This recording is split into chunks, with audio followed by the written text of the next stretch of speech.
안녕하세요. 저는 곽근봉입니다. 제가 오늘 소개해드릴 논문은 Convolutional Neural Net을 활용해서 Sentence Classification을 진행한 논문을 살펴보도록 하겠습니다. 네, 이 논문은 2014년 논문이고요. 굉장히 재밌습니다. 네, 굉장히 간단한 아이디어로 높은 성능을 낸 그런 논문이 되겠습니다. 먼저 간단히 개요를 살펴보자면요. 이 논문은 워드 벡터라는 것과 CNN을 활용해서 문장 분류를 진행을 했는데요. 워드 벡터라는 건 제가 나중에 좀 뒤에 가서 다시 설명드리도록 하겠습니다. 이미 트레이닝을 한 거죠. 그리고 굉장히 간단한 CNN 구조를 활용했어요. 뎁스가 굉장히 얕은. 그럼에도 불구하고 엄청난 정확도를 냈더라 하는 논문입니다. 네, 하나하나씩 좀 살펴보도록 하겠습니다. 일단 먼저 그 문장 분류라는 걸 잘 모르시는 분들이 있을 것 같아서 간단히 좀 소개해 드리자면요. 문장 분류에서 가장 많이 하는 것 중에 하나가 감정 분류라는 거예요.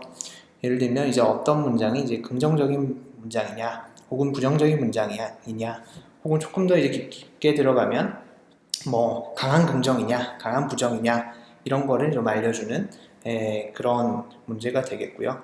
실제로 구글 클라우드 플랫폼에서 이런 API를 제공을 하고 있어요. 그래서 문장만 넣으면 이게 얼마나 긍정인지 얼마나 부정인지 알려주는 API를 제공을 하고 있고요. 성능도 굉장히 좋은데 아직까지 한국어를 지원을 안 해서 다른 국가 언어는 지원을 하는데 한국어를 지원 안 해서 조금 아쉽긴 합니다. 그리고 그 다음으로 많이 하는 것들은 주제 분류죠. 어떤 문장이 주어졌을 경우 이게 어떤 주제의 문장이냐. 예를 들면 이런 문장들은 정치와 관련된 거다. 혹은 뭐 아래와 같은 것들은 스포츠와 관련된 거다. 라는 것들을 분류해 주는 게 주제 분류고요. 뭐 문장 분류에는 감정 분류나 주제 분류 말고도 여러 가지가 있을 수 있는데 주로 이런 것들을 많이 진행을 합니다. 자, 그러면 저렇게 뭐 문장 분류를 하려면 단어들을 계산을 해야 되잖아요. 결국 단어는 어떻게 보면 뭐 영어가 됐건 한국어가 됐건 이렇게 문자열로 돼 있는데 이런 것들을 어떻게 계산해야 될까라는 고민이 있을 수 있습니다. 이런 부분들을 고민하는 게 워드 리프레젠테이션 혹은 워드 임베딩이라고 하고요. 가장 간단한 아이디어는 뭐 딕셔너리를 만들 수 있겠죠. 사전을 만들어 가지고 각 단어마다 아이디를 부여할 수 있습니다. 뭐 예를 들면 개는 아이디 143번이다. 혹은 고양이는 아이디 537번이다. 이렇게 나타낼 수 있겠죠. 근데 이렇게 나타내면 굉장히 간단하고 적용하기도 쉽습니다. 근데 개와 고양이의 관계를 그냥 나타낼 수가 없죠. 왜냐하면 구분하기 위한 그냥 아이디만 줬을 뿐이지 이게 관계를 나타낼 수가 없죠. 그래서 이렇게 아이디를 주게 되면 모든 단어가 다 다른 거예요. 이게 엄마랑 뭐 어머니랑 다 다른 단어들인 것처럼. 그래서 학습시키기 위해서는 굉장히 많은 데이터들이 필요합니다. 모든 단어들에 대해서 충분한 문장이나 충분한 트레이닝 셋이 필요하게 되는 거죠. 그래서 좀 이런 단점을 어떻게 해결해 볼까라고 하다가 각 단어마다 그냥 ID 값이 아니고 벡터 값을 구해보면 어떨까라고 하는 아이디어가 나오게 된 거죠. 예를 들면 그냥 id가 아니고 이런 특징을 표현할 수 있는 수치로 된 값을 부여해보자 라고 아이디어가 나오게 됐어요. 그러면 어떻게 단어의 벡터 값을 줄 것인가 라는 부분이 있겠죠. 이 부분을 굉장히 재밌는 아이디어로 해결한 것이 워드 투 벡터 모델이에요. 굉장히 유명한 모델이고요. 텐서플로우 튜토리얼에도 나오고 굉장히 많은 오픈소스들이 있습니다. 이 아이디어는 굉장히 간단했어요. 문장에서 나오는 단어의 위치로 학습을 시켜보는 거예요. 뭐 예를 들면 아래와 같은 문장이 있다라고 하면 그 어떤 단어의 앞과 뒤에 나오는 것들이 인풋으로 주어져요. 그래서 더와 브라운이 주어지면 퀵이 나온다. 혹은 이거는 그 다음으로 넘어가면 퀵과 폭스가 나오면 브라운이 나온다. 라는 것처럼 여기서는 이걸 윈도우 사이즈라고 하는데 한 칸씩 넘어가니까요. 윈도우 사이즈가 1인 경우에 학습시키는 방법을 간단히 보여드렸습니다. 사실 이것 말고도 워드 투 벡터는 할 얘기가 조금 더 많긴 한데 오늘 이 내용이 메인은 아니니까 이 정도만 하고요. 간단히 이해하실 거는 어쨌든 단어를 벡터화해가지고 이렇게 인베딩을 시켰다라는 거고요. 이렇게 인베딩을 시키면 굉장히 재밌는 게 그 벡터다 보니까 방향이 있잖아요. 이런 방향들이 의미를 담고 있는 거죠. 예를 들면 킹과 퀸의 어떤 방향이 이런 방향이죠. 이런 방향을 맨에 적용해 보니까 우먼으로 가더라 라는 거예요. 이것도 마찬가지로 워킹과 워크드의 관계가 스위밍에 적용하니까 과거형이 수험으로 가더라. 혹은 어떤 나라와 수도를 연결해 보는 방향으로 가니까 다른 단어들도 그 방향으로 가더라 라는 거예요. 그러니까 이제 벡터 자체가 의미를 대변하는 단순히 그냥 벡터 값이 아니라 그런 피처들이 의미를 대변하고 있는 것들이 되는 거죠. 자, 이제 우리가 그 논문을 이해하기 위한 기초 지식들은 다 벌써 다 배웠습니다. 그러면 이제 다시 논문으로 돌아와서 간단히 설명을 드릴게요. 그래서 미리 그 워드 벡터를 구축을 해 놓은 거예요. 워드 투 벡터 모델을 통해서 굉장히 많은, 여기서는 100 빌리언이라고 해요. 1000억 개의 문장으로 워드 벡터를 워드 투 벡터 모델로 이렇게 학습을 시켜놨고요. 그 학습시킨 게 여기 K 디멘전이에요. 그 벡터의 디멘전이 K인 거죠. 그리고 N이라는 거는 문장이 주어졌을 때 N개의 단어로 되어 있는 거예요. 네. 그리고 이거를 통해서 이제 컨볼루셔널 레이어를 이렇게 만들어요. 이게 컨볼루셔널 레이어죠. 만들 때 필터 사이즈를 여기서는 이제 H라고 이렇게 뒀습니다. 이렇게 빨간색은 2죠, H가. 그리고 노란색은 3이에요. 이렇게 다양한 필터 사이즈, 여기서는 3, 4, 5를 썼다고 논문에서는 하더라고요. 그래서 다양한 필터 사이즈로 이렇게 컨볼루셔널 레이어를 만들고요. 이거를 맥스 풀링을 통해 가지고 이렇게 만든 다음에 풀 커넥티드 레이어와 소프트 맥스를 써서 다시 이렇게 아웃풋을 내는, 굉장히 간단해요. 이거는 이제 일반적으로 많이 쓰는 그냥 CNN이잖아요. 그냥 CNN 쓰기 전에 워드 벡터만 적용을 한 거예요. 근데 굉장히 높은 성능을 내더라 라는 거고요. 여기서 한 가지를 더 해본 거예요. 어떤 걸 해봤냐면 스태틱, non-static, 멀티채널이라는 걸 나눠봤어요. 뭐 어렵게 들리는 게 어렵진 않고요. 우리가 워드 벡터가 여기 이렇게 있죠. 워드 벡터를 인풋으로 취급을 해가지고 여기까지만 교육을 그러니까 이까지죠. 백프로퍼게이션을 통해 가지고 여기까지만 교육을 시킨 거를 스태틱이라고 불렀고요. 오히려 이 워드 벡터까지도 학습의 대상으로 본 거예요. 그래서 백프로퍼게이션을 이까지 시킨 것들을 이제 non-static이라고 이름을 지었어요. 그리고 투 채널로 스태틱 하나, non-static 하나 이렇게 다르게 채널을 구성하고 맨 마지막에 이렇게 머지해가지고 학습시킨 거를 멀티 채널이라고 불렀습니다. 그러면 각각 얼마나 높은 성능을 낸지 한번 보시죠. 그게 아니고 이제 스태틱과 non-static의 차이를 조금 더 설명드릴게요.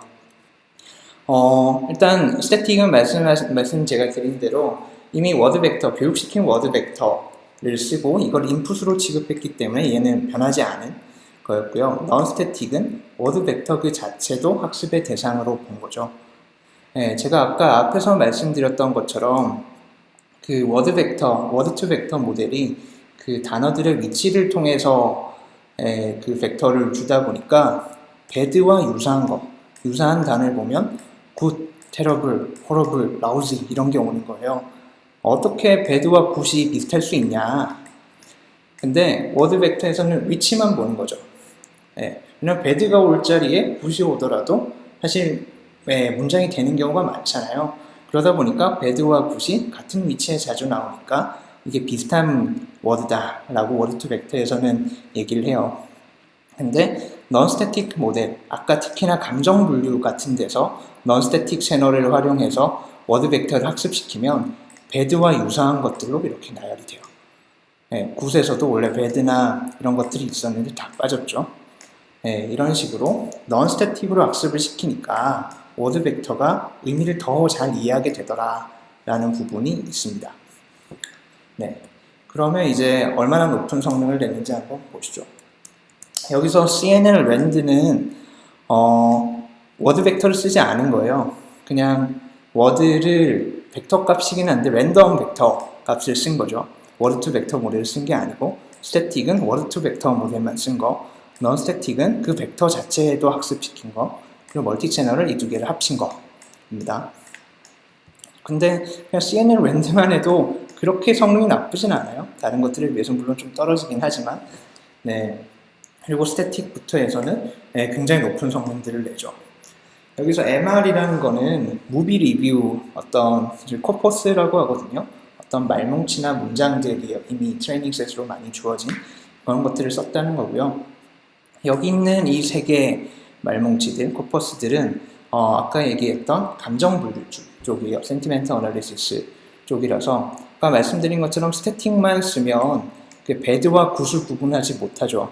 그러다 보니까 넌 스태틱이나 멀티 채널이 훨씬 더 높은 성능을 보인다는 것을 알 수 있어요. 그리고 서브젝트나 이쪽은 주제 분류 쪽에 가까운데 그러다 보니까 스태틱이 높은 것도 종종 나올 수 있죠.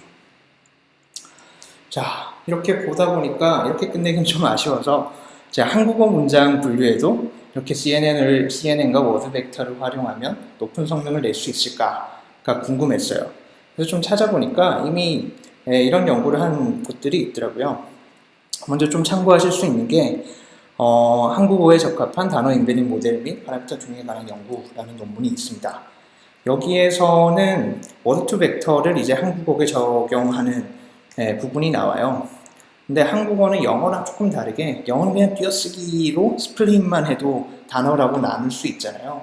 근데 한국어는 조사와 어미가 굉장히 다양합니다. 뒤에 조사가 굉장히 많이 붙을 수 있어서 같은 단어라도 평균 한 60가지 이상으로 변형이 가능해요. 그러다 보니까 만약에 이제 그런 어근을 추출 안 하고 하려면 굉장히 많은 수의 어떤 코퍼스가 필요한 거죠. 그래서 여기서는 어근을 추출했다. 어근을 추출하기 위해서는 이런 전처리기가 필요하죠. 형태소 분석기가. 그래서 오픈소스인 제일 많이 쓰는 게 꼬꼬마 형태소 분석기나 트위터 형태소 분석기를 많이 씁니다. 이 부분도 파이썬으로 이미 잘 랩핑되어 있는 데가 있어서 제가 기회가 되면 다시 한번 이것들은 어떻게 구현하는지도 좀 설명을 드릴게요. 그리고 말뭉치는 어떤 걸 썼냐면 나무 위키에 많은 분들 아시죠? 많은 나무 위키나 위키피디아 쪽이 다운로드를 제공을 해요. 이거 일일이 크롤링 할 필요가 없습니다. 다운로드를 하면 굉장히 양이 많아요.